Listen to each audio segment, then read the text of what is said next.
O primeiro olhar que nós vemos aqui é que o salmista olhou para os montes. E ele pergunta: de onde me virá o socorro? Será que o meu socorro vem dos montes? Os montes sendo altos, será que eles podem nos dar socorro? O monte sendo algo firme, símbolo de firmeza, símbolo de estabilidade, será que eles podem nos socorrer? Depois o salmista, ele eleva os seus olhos para aquilo que está sobre os montes. O primeiro olhar é olhar aos montes. Existem muitos montes hoje. O monte pode representar uma esperança colocada nas pessoas, uma esperança colocada no Estado, uma esperança colocada na política. Todas estas instituições que são necessárias para a nossa organização civil, social e etc., elas não nos dão a verdadeira esperança. E o salmista olha para aquilo que está sobre os montes. O que é que está sobre os montes? Principalmente na época do salmista. Normalmente, os deuses das nações eram adorados sobre os montes. Normalmente, nos montes se faziam os altares dos deuses das nações. Será que estes deuses, eles podem nos socorrer? Hoje, nós podemos ter deuses diferentes, né? E naquela época, as pessoas faziam deuses palpáveis, deuses físicos, deuses de pedra, deuses de prata, deuses de ouro, e elas ofereciam sacrifícios a estes deuses para que eles viessem em socorro no momento da angústia, no momento da dificuldade, até mesmo no momento da morte. As pessoas procuravam esses deuses. Então tinha deuses para tudo e para todos. Havia o Deus da água, o Deus do vento, o Deus do mar, o Deus das rochas, o Deus dos céus, e etc, e etc. Mas estes deuses, eles são apenas fabricações humanas. O ponto a destacar é que as fabricações ideológicas do homem, que são materializadas em ídolos, eles não podem socorrer verdadeiramente o homem e a mulher. Da mesma forma, hoje, todas as invenções tecnológicas, todas as concepções ideológicas dos seres humanos não podem verdadeiramente trazer significado e transcendência e propósito para a humanidade. Um exemplo é a ideologia, ou, numa expressão mais científica, a teoria evolucionista, que traz uma ideologia naturalista, afirmando que o homem é mero produto do acaso, que o homem ele é mero produto da evolução, uma evolução cega, uma evolução que descarta no seu pressuposto referencial um ser inteligente, um ser todo-poderoso. Porque se eu sou uma mera matéria, uma composição celular, então não existe significado para a minha vida. Depois da morte eu voltarei ao que eu era, pó, né? Matéria e etc. Então essas ideologias trazem um vazio para as pessoas. Por isso que as pessoas, elas não conseguem encontrar nessas ideologias humanistas, ou seja, ideias que são inventadas, concebidas, geradas pelo imaginário social do ser humano para suprir as suas necessidades. Daí nós vemos muito essa expressão, a autoajuda, né? Então é como se disséssemos que o homem, ele verdadeiramente pode trazer significado para a sua vida.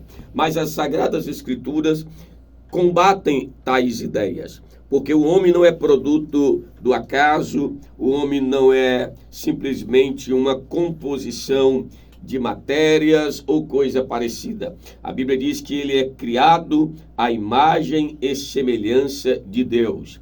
E o propósito do homem e da mulher terem sido criados por este Deus Todo-Poderoso, este Deus bondoso, este Deus que é o Criador, que é o provedor, é que há um significado para a sua vida.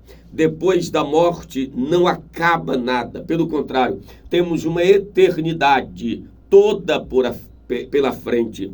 mas esta eternidade pode ser uma eternidade de juízo ou uma eternidade de bendição. Pode ser uma eternidade de morte eterna ou uma eternidade de vida eterna. Pode ser uma eternidade de sofrimento e terror eterno ou uma eternidade de alegria, de esperança, de significado e de coisas grandes na presença de um grande Deus. Daí é que nós devemos afirmar como salmista: o meu socorro não vem dos montes.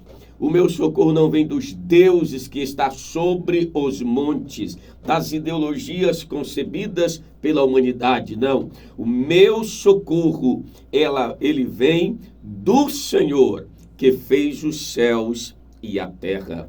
O meu socorro vem do Criador. É Ele que nos criou e nós fomos feitos para Ele. Isaías 43:7 diz que nós fomos criados para a glória de Deus. Em outras palavras, o ser humano não foi criado para viver uma vida no pecado, uma vida de inglória, uma vida de vergonha, uma vida de ignomínia. O homem foi criado para viver a glória de Deus. E qual é a glória de Deus? É usufruir do cumprimento da sua vontade. A vontade de Deus é que nós sejamos homens verdadeiramente em Cristo e mulheres verdadeiramente em Cristo. Não são as distorções ideológicas que nós vemos por aí, onde descaracteriza, redefine o homem e a mulher, trazendo mais e mais vazio, mais e mais insignificância. É reconhecer o valor que o Criador nos deu. E este valor que nós temos como ser humano está no fato de termos sido criados à imagem e semelhança de Deus. Existe a disforia de gênero quando as pessoas não entendem realmente o que são. E, infelizmente, ideologias, em vez de ajudar as pessoas a se identificar tal como o Criador as fez, leva, infelizmente, para uma desordem ainda maior, uma desordem psíquica e, principalmente, espiritual, distanciando-as do Criador. Mas Cristo Jesus é aquele que nos dá a verdadeira identidade. Cristo Jesus, como o último Adão, ou seja, o último representante da humanidade que pode conduzi-la verdadeiramente para o centro da vontade do Criador, é aquele que traz verdadeiro significado, verdadeiro propósito e transcendência para a sua vida. Como disse o grande teólogo do século IV, Agostinho, quando ele falou que nós fomos criados para Deus e só teremos satisfação em Deus. O filósofo e matemático Blaise Pascal, ele disse que Deus criou um homem com um grande vazio na alma, que somente o Criador pode preencher. Então, este vazio que você sente, esse distúrbio na sua vida, é consequência da ausência do Criador. E o teu socorro vem somente do Senhor, que fez os céus e a terra. Amém. Amém. Amém. Graças a Deus. Graças a Deus. Meus amados, já estamos justamente no finalzinho. Eu tenho aqui para você 30 segundos para você fazer as suas considerações. Bem, amados, só reforçando, o convite de hoje à noite, às 18h30, no Templo Central, ao lado do supermercado.